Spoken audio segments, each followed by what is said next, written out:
Cat of Nine Tails by Jeffrey Archer. Preface. While I was incarcerated for 2 years in 5 different prisons, I picked up several stories that were not appropriate to include in the day-to-day journals of a prison diary. These tales are marked in the contents with an asterisk. Although all 9 stories have been embellished, each is rooted in fact. In all but one, the prisoner concerned has asked me not to reveal his real name. The other 3 stories included in this volume are also true, but I came across them after being released from prison. In Athens, a Greek tragedy; in London, the wisdom of Solomon; and in Rome, my favourite, In the Eye of the Beholder. The man who robbed his own post office. The beginning.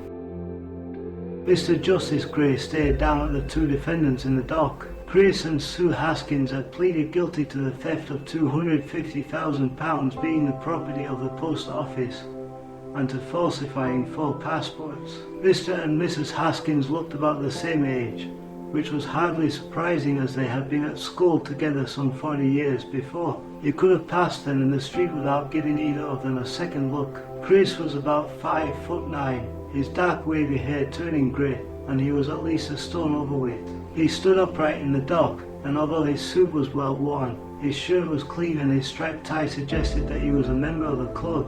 His black shoes looked as if they had been spicked and polished every morning. His wife Sue stood by his side. Her neat floral dress and sensible shoes hinted at an organised and tidy woman, but then they were both wearing the clothes that they would normally have worn to church. After all, they considered the law to be nothing less than an extension of the Almighty. Mr. Justice Gray turned his attention to Mr. and Mrs. Haskins' barrister, a young man who had been selected on the grounds of cost rather than experience. No doubt he wished to suggest there are mitigating circumstances in this case, Mr. Rogers, prompted the judge helpfully. Yes, and Lord, admitted the newly qualified barrister as he rose from his place. He would like to have told his lordship that this was only his second case, but he felt his lordship would be unlikely to consider that a mitigating circumstance. Mr. Justice Gray settled back as he prepared to listen to how poor Mr. Haskins had been thrashed by a ruthless stepfather night after night, and Mrs. Haskins had been raped by an evil uncle at an impressionable age. But no, Mr. Rogers assured the court that the Haskins came from happy, well-balanced backgrounds and had in fact been at school together. Their only child, Tracy, a graduate of Bristol University, was now working as an estate agent in Ashford, a model family. Mr. Rogers glanced down at his brief before going on to explain how the Haskins had ended up in the dock that morning. Mr. Justice Gray became more and more intrigued by their tale, and by the time the barrister had resumed his place, the judge felt he needed a little more time to consider the length of the sentence.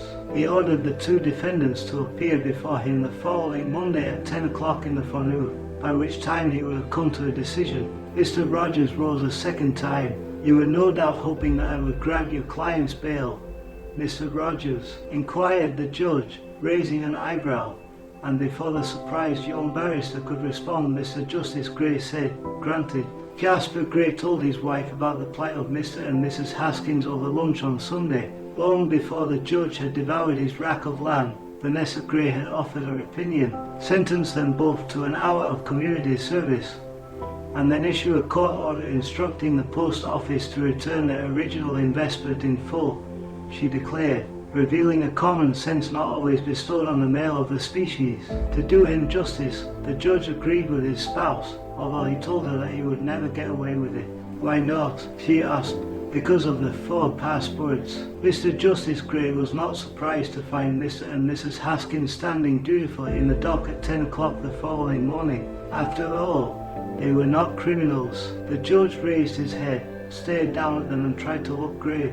You have both pleaded guilty to the crimes of theft from a post office and of falsifying 4 passports. He didn't bother to add any adjectives such as evil, heinous or even disgraceful, as he didn't consider them appropriate on this occasion. You have therefore left me with no choice, he continued, but to send you both to prison. The judge turned his attention to Chris Haskins. You are obviously the instigator of this crime, and with that in mind, I sentence you to 3 years imprisonment. Chris Haskins was unable to hide his surprise. His barrister had warned him to expect at least 5 years. Chris had to stop himself from saying, "Thank you, my lord," The judge then looked across at Mrs. Haskins. "I accept that your part in this conspiracy was possibly no more than an act of loyalty to your husband. However, you are well aware of the difference between right and wrong, and therefore I shall send you to prison for 1 year." "My lord," protested Chris Haskins. Mr. Justice Gray frowned for the first time. He was not in the habit of being interrupted while passing sentence. "Mr. Haskins, if it is your intention to appeal against my judgment." "Certainly not, my lord," said Chris Haskins, interrupting the judge for a second time. "I was just wondering if you would allow me to serve my life sentence." Mr. Justice Gray was so taken aback by the request that he couldn't think of a suitable reply to a question he had never been asked before. He banged his hammer, stood up and quickly left the courtroom. An usher hurriedly shouted, "All rise." Chris and Sue first met in the playground of their local primary school in Cleethorpes, a seaside town on the east coast of England.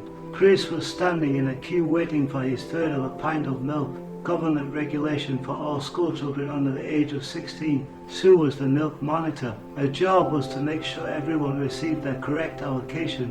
As she handed over the little bottle to Chris, neither of them gave the other a second look. Sue was in the class above Chris, so they rarely came across each other during the day, except when Chris was standing in the milk queue. At the end of the year, Sue passed her 11 plus and took up a place at the local grammar school. Chris was appointed the new milk monitor. The following September, he also passed his 11 plus and joined Sue at Cleethorpes Grammar. They remained oblivious to each other throughout their school days until Sue became head girl. After that, Chris couldn't help but notice her because at the end of morning assembly she would read out the school notices for the day. Glossy was the adjective most often trotted out by the lads whenever Sue's name came up in conversation.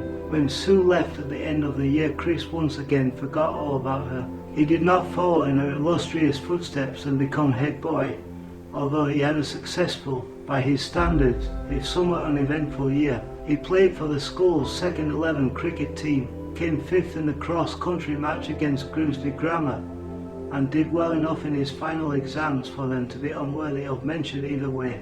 No sooner had Chris left school than he received a letter from the Ministry of Defence, instructing him to report to his local recruiting office to sign up for a spell of national service, a 2-year compulsory period for all boys at the age of 18 when they had to serve in the armed forces. Chris's only choice in the matter was between the Army, the Royal Navy or the Royal Air Force. He selected the RAF and even spent a fleeting moment wondering what it might be like to be a jet pilot. Once Chris had passed his medical and filled in all the necessary forms at the local recruiting office, the duty sergeant handed him a rail pass to somewhere called Mablethorpe. He was to report to the guardhouse by 8 o'clock on the 1st of the month.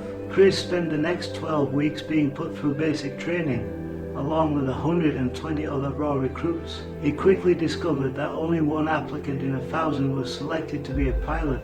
Chris was not one in 1,000. At the end of the 12 weeks, he was given the choice of working in the canteen, the officers' mess, the quartermaster's stores, or flight operations. He opted for flight operations and was allocated a job in the stores. It was when he reported for duty the following Monday that he once again met up with Sue, or to be more accurate, Corporal Sue Smatt. She was inevitably standing at the head of the line, this time giving out job instructions. Chris didn't immediately recognize her, dressed in her smart blue uniform with her hair almost hidden under a cap. In any case, he was admiring her shapely legs when she said, "Haskins, report to the quartermaster's stores." Chris raised his head. It was that voice he could never forget. "Sue," he ventured tentatively. Corporal Smatt looked up from her clipboard and glared at the recruit who dared to address her by her first name. She recognized the face, but couldn't place him. "Chris Haskins," he volunteered. "Ah, yes, Haskins," she said, and hesitated before adding, "Report to Sergeant Travis in the stores, and he'll brief you on your duties." "Yes, come," Chris replied, and quickly disappeared off in the direction of the quartermaster's stores. As he walked away, Chris didn't notice that Sue was taking a second look. Chris didn't come across Corporal Smatt again until his first weekend leave. He spotted her sitting at the other end of a railway carriage on the journey back to Cleethorpes. He made no attempt to join her, even pretending not to see her. However, he did find himself looking up from time to time, admiring her slim figure. He didn't remember her being as pretty as that. When the train pulled into Cleethorpes station, Chris spotted his mother chatting to another woman. He knew immediately who she must be. The same red hair, the same trim figure, the same... "Hello, Chris," Mrs. Smart greeted him as he joined his mother on the platform. "Was Sue on the train with you?" "I didn't notice," said Chris, as Sue walked up to join them. "I expect you see a lot of each other now you're based at the same camp," suggested Chris's mother. "No, not really," said Sue, trying to sound disinterested. "Well, we'd better be off," said Mrs. Haskins. "I have to give Chris and his dad dinner before they go off to watch the football," she explained. "Do you remember him?" asked Mrs. Smart as Chris and his mother walked along the platform toward the exit. "Snotty Haskins." Sue hesitated. "Can't say I do." "Oh, you like him that much, do you?" said Sue's mother with a smile. When Chris boarded the train that Sunday evening, Sue was already sitting in her place at the end of the carriage. Chris was about to walk straight past her and find a seat in the next carriage when he heard her say, "Hi, Chris, did you have a nice weekend?" "Not bad, Cook," said Chris, stopping to look down at her. "Grimsby beat Lincoln 3-1, and I'd forgotten how good the fish and chips are in Cleethorpes compared to camp." Sue smiled. "Why don't you join me?" she said, patting the seat beside her. "And I think it will be all right to call me Sue when we're not in barracks." On the journey back to Mablethorpe, Sue did most of the talking, partly because Chris was so smitten with her. Could this be the same skinny little girl who had handed out the milk each morning? And partly because he realized the bubble would burst the moment they set foot back in camp. Non-commissioned officers just don't fraternize with the ranks. The two of them parted at the camp gates and went their separate ways. Chris walked back to the barracks, while Sue headed off for the NCO quarters. When Chris strolled into his Nissen hut to join his fellow conscripts, one of them was bragging about the WIF he'd had it off with. He even went into graphic detail, describing what RAF knickers looked like. A dark shade of blue held up by thick elastic, he assured the mesmerized onlookers. Chris lay on his bed and stopped listening to the unlikely tale. As his thoughts returned to Sue, he wondered how long it would be before he saw her again. Not as long as he feared, because when Chris went to the canteen for lunch the following day, he spotted Sue sitting in the corner with a group of girls from the ops room. He wanted to stroll across to her table and, like David Niven, casually ask her out on a date. There was a Doris Day film showing at the Odeon that he thought she might enjoy, but he'd sooner have walked across a minefield than interrupt her while his mates were watching. Chris selected his lunch from the counter, a bowl of vegetable soup, sausage and chips, and custard pie. He carried his tray across to a table on the other side of the room and joined a group of his fellow conscripts. He was tucking into the custard pie while discussing Grimsby's chances against Blackpool when he felt a hand touch his shoulder. He looked round to see Sue smiling down at him. Everyone else at the table stopped talking. Chris turned a bright shade of red. "Doing anything on Saturday night?" Sue asked. Her red deepened to crimson as he shook his head. "I was thinking of going to see Calamity Jane." She paused. "Care to join me?" Chris nodded. "Why don't we meet outside the camp gates at 6? Another nod. Sue smiled. "See you then." Chris turned back to find his friend staring at him in awe. Chris didn't remember much about the film because he spent most of his time trying to summon up enough courage to put his arm round Sue's shoulder. He didn't even manage it when Howard Keel kissed Doris Day. However, after they left the cinema and walked back toward the waiting bus, Sue took his hand. "What are you going to do once you finish your national service?" Sue asked as the last bus took them back to camp. "Join my dad on the buses, I suppose," said Chris. "How about you?" "Once I've served 3 years, I have to decide if I want to become an officer and make the RAF my career. I hope you come back and work in Cleethorpes," Chris blurted out. Chris and Sue Haskins were married a year later in St. Aidan's Parish Church. After the wedding, the bride and groom set off for Newhaven in a hired ear, intending to spend their honeymoon on the south coast of Portugal. After only a few days on the Algarve, they ran out of money. Chris drove them back to Cleethorpes, but vowed that they would return to Albufeira just as soon as he could afford it. Chris and Sue began married life by renting 3 rooms on the ground floor of a semi-detached in Jubilee Road. The 2 milk monitors were unable to hide their contentment from anyone who came into contact with them. Chris joined his father on the buses and became a conductor with the Green Line Municipal Coach Company, while Sue was employed as a trainee with a local insurance company. A year later, Sue gave birth to Tracy and left her job to bring up their daughter. This spurred Chris on to work even harder and seek promotion. With the occasional prod from Sue, Chris began to study for the company's promotion exam. 4 years later, Chris was appointed an inspector. All boded well in the Haskins household. When Tracy informed her father that she wanted a pony for Christmas, he had to point out that they didn't have a garden. Chris compromised, and on Tracy's 7th birthday presented her with a Labrador puppy, which they christened Cup. The Haskins family wanted for nothing, and that might have been the end of this tale if Chris hadn't got the sack. It happened thus. The Green Line Municipal Coach Company was taken over by the Whole Carriage Bus Company with the merger of the two firms. Job losses became inevitable, and Chris was among those offered a redundancy package. The only alternative the new management came up with was the reinstatement of Chris as a conductor. Chris turned his nose up at the offer. He felt confident of finding another job and therefore accepted the settlement. It wasn't long before the redundancy money ran out, and despite Ted Heath's promise of a brave new world, Chris quickly discovered that alternative employment wasn't that easy to find in Cleethorpes. Sue never once complained, and now that Tracy was going to school, took on a part-time job at Parsons, a local fish and chip shop. Not only did this bring in a weekly wage, supplemented by the occasional tip, but it also allowed Chris to enjoy a large plate of cod and chips every lunchtime. Chris continued to try and find a job. He visited the employment exchange every morning, except on Friday, when he stood in a long line, waiting to collect his meager unemployment benefit.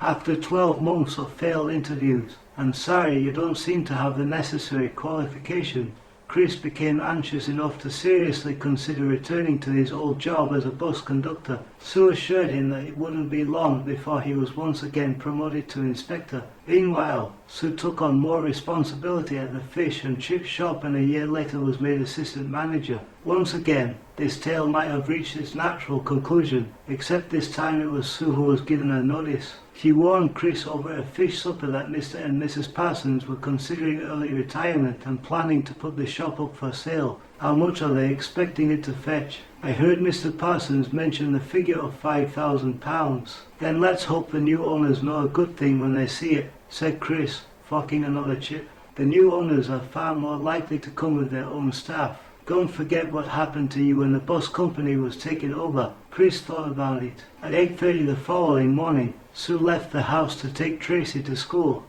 before going on to work. Once the two of them had departed, Chris and Cup set out for their morning constitutional. The dog was puzzled when his master didn't head for the beach, where he could enjoy his usual frolic in the way, but instead marched off in the opposite direction, toward the centre of the town. Cup loyally bounded after him, and ended up being tied to a railing outside the Midland Bank in the High Street. The manager of the bank could not hide his surprise when Mr. Haskins requested an interview to discuss a business venture. He quickly checked Mr. and Mrs. Haskins' joint bank account to find that there was £17 and 12 shillings in credit. He was pleased to note that they had never run up an overdraft, despite Mr. Haskins being out of work for over a year. The manager listened sympathetically to his client's proposal, but sadly shook his head even before Chris had come to the end of his well-rehearsed presentation. The bank couldn't consider such a risk, the manager explained, at least not while you have so little security to offer as collateral.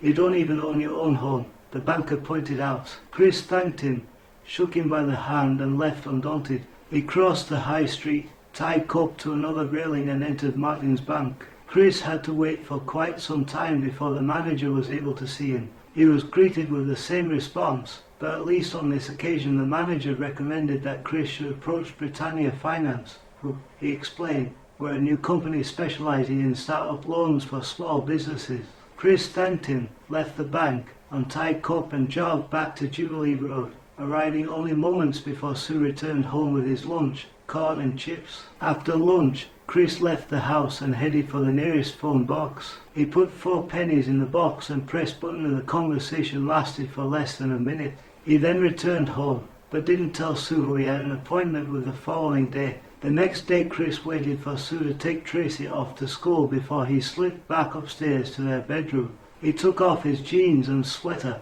and replaced them with the suit he'd worn at his wedding, a cream shirt he only put on for church on Sundays, and a tie his mother-in-law had given him for Christmas, which he thought he'd never wear. He then shone his shoes until even his old drill sergeant would have agreed that they'd passed muster. He checked himself in the mirror, hoping he looked like the potential manager of a new business venture. He left the dog in the back garden and headed into town. Chris was 15 minutes early for his meeting with a Mr. Treme, the loans manager with Britannia Finance Company. He was asked to take a seat in the waiting room. Chris picked up a copy of the Financial Times for the first time in his life.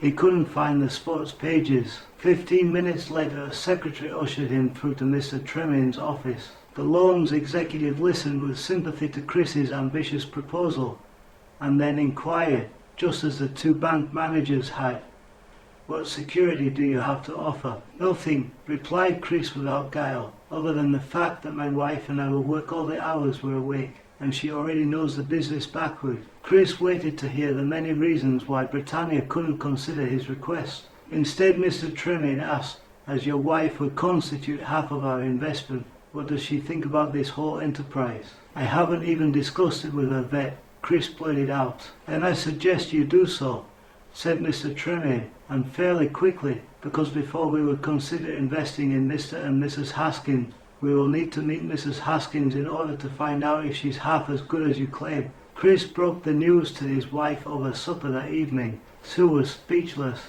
A problem Chris had not come up against all that often in the past. Once Mr. Tremain had met Mrs. Haskins, it was only a matter of filling in countless forms before Britannia Finance advanced them a loan of £5,000. A month later, Mr. and Mrs. Haskins moved from their 3 rooms in Jubilee Road to a fish and chip shop on Beach Street.